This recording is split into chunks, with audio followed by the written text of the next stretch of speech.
certificates are good, courses are good to learn, to meet the instructor and the students and challenge yourselves with the discussions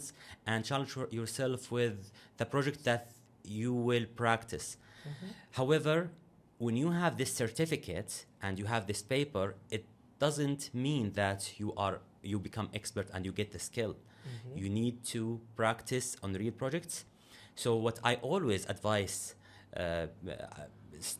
especially students, I advise them to, when you have any course, please do it in a real project, or try to do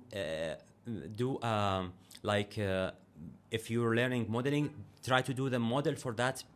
build for any building, and then make it in your portfolio that you made that design or you made that model and you learned from it, and then it will be add value to your CV and your experience, and then you can go to interviews, job interviews, and you can confidently talking about your experience or talking about your skills. But just holding this paper and think that you are you become expert on that tool or in that concept of BIM or GIS or whatever, it's not enough.